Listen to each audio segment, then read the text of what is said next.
My name is Agnes Thornton, and on an ordinary Tuesday, I was halfway through a pitch when the room blinked out like a bad signal. The clicker slipped from my palm. The slide froze on a market share chart, and a nail of light drove behind my right eye. Someone asked if I needed water. I said I was fine. The carpet rushed up, and the ceiling slid away. I woke to antiseptic air and a machine pacing my heartbeat and beeps. A doctor with MD stood where a client should have been. "We called your parents," she said. "They said they were coming." She glanced at the clock as if the hands could explain the empty doorway. Hours thinned. No one arrived. My name band pinched my wrist. I told myself, flights get delayed. Calendars get messy. Families make mistakes. The lie felt practiced to sound like truth. By dusk, the city outside my window turned copper and my phone buzzed in my lap. A tag, my sister Clara's handle. I tapped and a photo filled the screen. Matching t-shirts, a roller coaster's ribs against a clear sky. My parents smiling under a banner that read Thornton Family Day. The caption was small, but it detonated just the same. Family Day without the drama. The room didn't tilt this time. It narrowed. I could taste metal. Somewhere down the hall, a nurse laughed. A normal sound in a place that had decided what I was to the people who raised me. Optional. Not worth a detour. I locked the screen and set the phone face down like a hot pan. The monitor kept counting. I counted with it. Not minutes, but decisions. If blood didn't bind us here, then something else had to. From the outside, our family always looked polished, the kind of image neighbors copied for their Christmas cards. My father, Gerald, owned an architectural practice that gave him tailored suits and a perpetual air of certainty. My mother, Marilyn, kept classrooms of third graders spellbound and carried that same patience home, though it seemed to evaporate when it came to me. And then there was Clara, older by 3 years, the flawless one. Every photograph proved it. Clara at the center, her hair glossy, her smile practiced. My parents angled toward her like sunflowers. I was usually at the edge, half in shadow, holding a ribbon no one mentioned, or a project nobody asked about. I remember a science fair when I was 14. My volcano spewed red-dyed foam, fizzing exactly on cue. Dad gave it a single nod before turning to Clara's exhibit 2 tables over. She had built a solar system model so intricate it could have hung in a museum. He called colleagues over beaming. "Well, I scraped foam off the floor tiles." Later in the car, he said, "Why can't you apply yourself like your sister?" I swallowed hard and stared at the window. It wasn't that I failed. I made honor roll, joined debate club, volunteered weekends at the shelter. But Clara's spotlight drowned me out. When she won first place, my second place became invisible. When she earned an A+, my A was treated like a shrug. Even birthdays bent around her. My 16th landed on the same weekend as her sorority formal. My parents drove 6 hours to help her get ready, leaving me with a store-bought cake on the kitchen counter. A sticky note perched beside it read, "We'll celebrate next week." We never did. By the time I graduated high school, I stopped hoping. They came with cameras, smiled when my name was called, and spent the dinner afterward toasting Clara's engagement to Travis, the medical student with pedigree. My acceptance to a university out west earned only, "That's far from home," said with mild disapproval. I chose it precisely for the distance, to breathe without comparisons ringing in my ears. And yet, the ghost of those comparisons never left. Each holiday phone call echoed the same refrain. Clara's children, Clara's house, Clara's promotions. My updates floated like afterthoughts. By then, I had learned the rule. In our family, love wasn't spread equally. It was rationed, and Clara always held the larger share. Moving to Denver felt like walking out from under a canopy I hadn't realized was blocking the sun. The air was thinner, sharper, almost daring me to breathe deeper. My apartment was a narrow one-bedroom with chipped tiles and a view of a parking lot, but it was mine. No one compared it to Clara's 5-bedroom colonial or sighed about grandchildren who didn't exist. Work became my anchor. I landed a position at a growing marketing firm downtown, and the city swallowed me whole in a way that felt liberating. Campaigns, deadlines, late nights under fluorescent light. They became proof that I could stand on my own. Each client that signed, Each strategy that worked was a tiny rebellion against the invisibility that haunted me back east. I built routines that had nothing to do with family obligations. Saturday mornings were for farmers markets where I bought flowers even if I couldn't afford them. Evenings sometimes meant pottery class where my clay bowls leaned like tipsy drunks, but nobody told me they weren't good enough. I collected friendships. 2 co-workers who invited me to trivia nights. Neighbors who watered my plants when I traveled. They weren't lifelong bonds, but they were mine, chosen instead of assigned. Still, there was an ache that surfaced at odd moments, watching a colleague hug her mother after a promotion. Seeing airport reunions with signs and tears. That hunger for recognition, for a hand on my shoulder saying, "We're proud of you," never fully disappeared. Phone calls home never filled the gap. Mom's voice was warm but distracted, cataloging Clara's children's milestones before I had the chance to mention my own. When I told them about a new client worth millions, Dad said, "That's good." Then asked if I was dating anyone. Every call left me strangely hollow, as if I were reporting to an indifferent board of directors rather than a family. I told myself the distance was better, that choosing solitude was different from being forgotten. But deep down, I feared the truth. No matter how far I ran, the absence of their love still shaped every step I took. The morning it happened, I woke with a headache that felt like a vice tightening around my skull. I told myself it was nerves. The pitch I'd spent weeks preparing for was too important to miss. A national brand had asked for a full reimagining of their image, and my boss had handed me the reins. This was my chance to prove myself, maybe finally secure the promotion I'd been chasing. I dressed carefully in a charcoal suit that swallowed half my rent, and a silk blouse I saved for moments when confidence had to be stitched on. At the office, the conference room hummed with anticipation. Executives from the client company filed in, all sharp eyes and sharper questions. I smiled, studied my notes, and started speaking. For the first 15 minutes, I hit every mark. Slide after slide flickered on the screen, each statistic punctuating my words. Then, without warning, the floor seemed to tilt. Faces blurred, voices warped, and the light above me burned too bright. My hand clutched the edge of the table, desperate for balance. As you can see, my own voice sounded far away, detached, as if someone else was speaking. The pain behind my eyes sharpened into something white-hot. I reached for my water glass, but my fingers refused to cooperate. The room dissolved into streaks of color. Someone called my name, rising panic in their tone, but I couldn't answer. My legs gave out. Darkness swallowed everything. When I surfaced again, I was in an ambulance. A paramedic leaned over, asking questions I couldn't form words to answer. Sirens wailed, lights strobed against the windows, and fear pressed down harder than the straps holding me. The next memory is a blur of hospital ceilings, fluorescent light, and the sterile scent of antiseptic. By the time I fully woke, machines beeped steadily beside me, tethering me to reality. A doctor leaned close and said, "You collapsed at work. Severe exhaustion. Possible complications. We're running tests.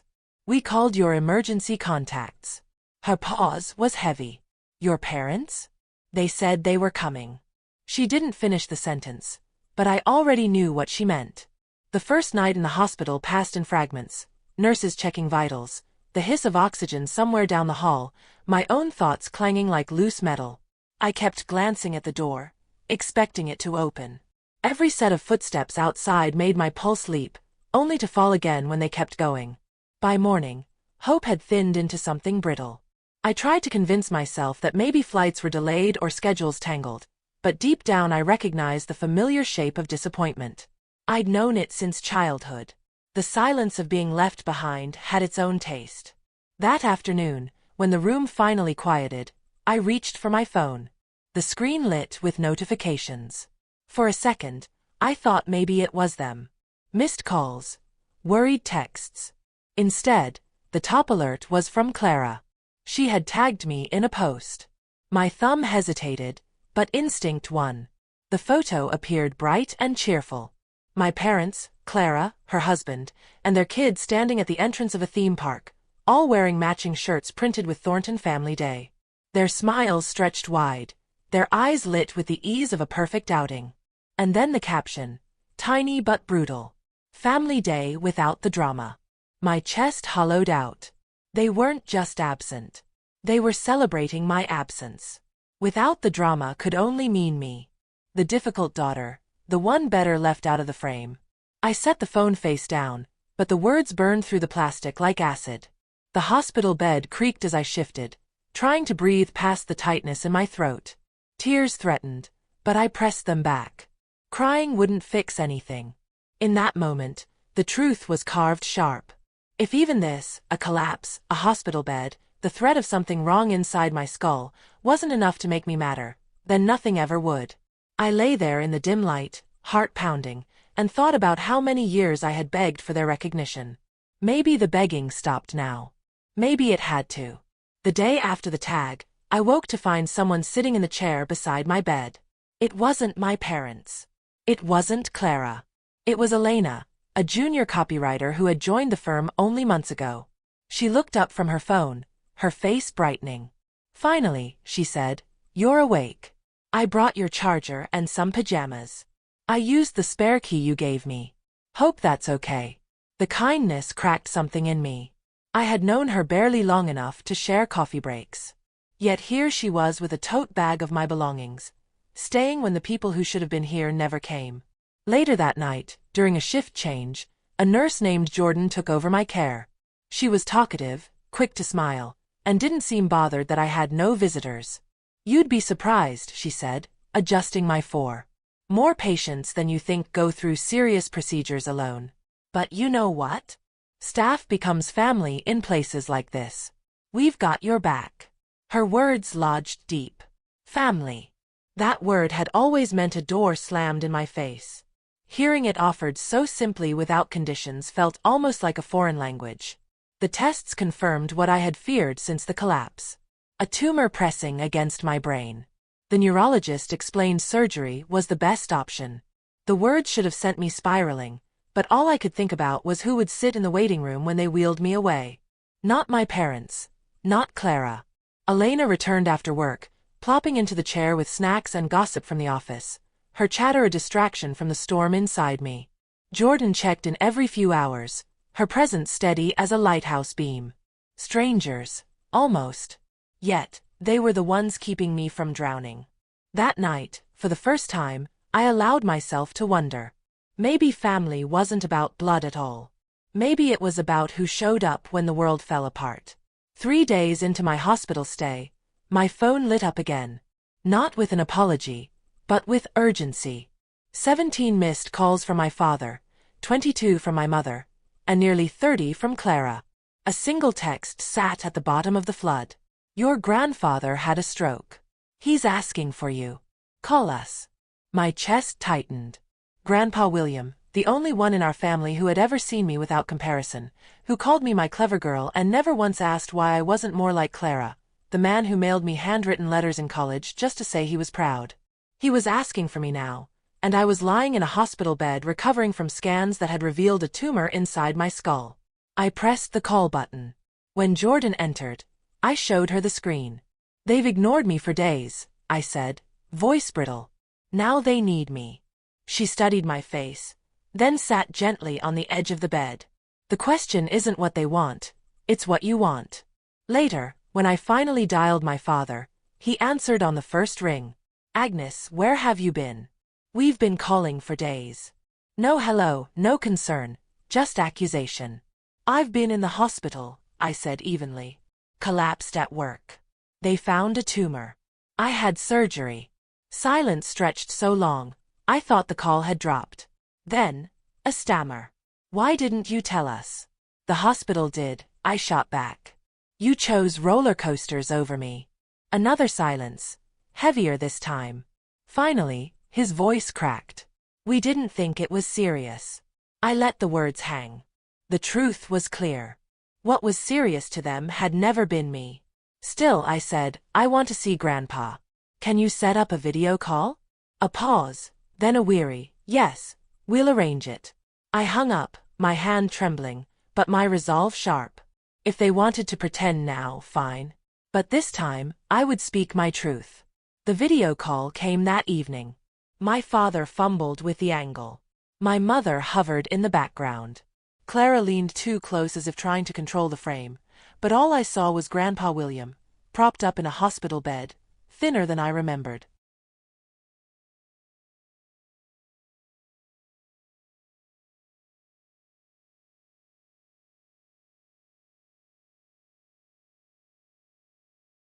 His voice slurred yet steady when he said, "There you are, my clever girl."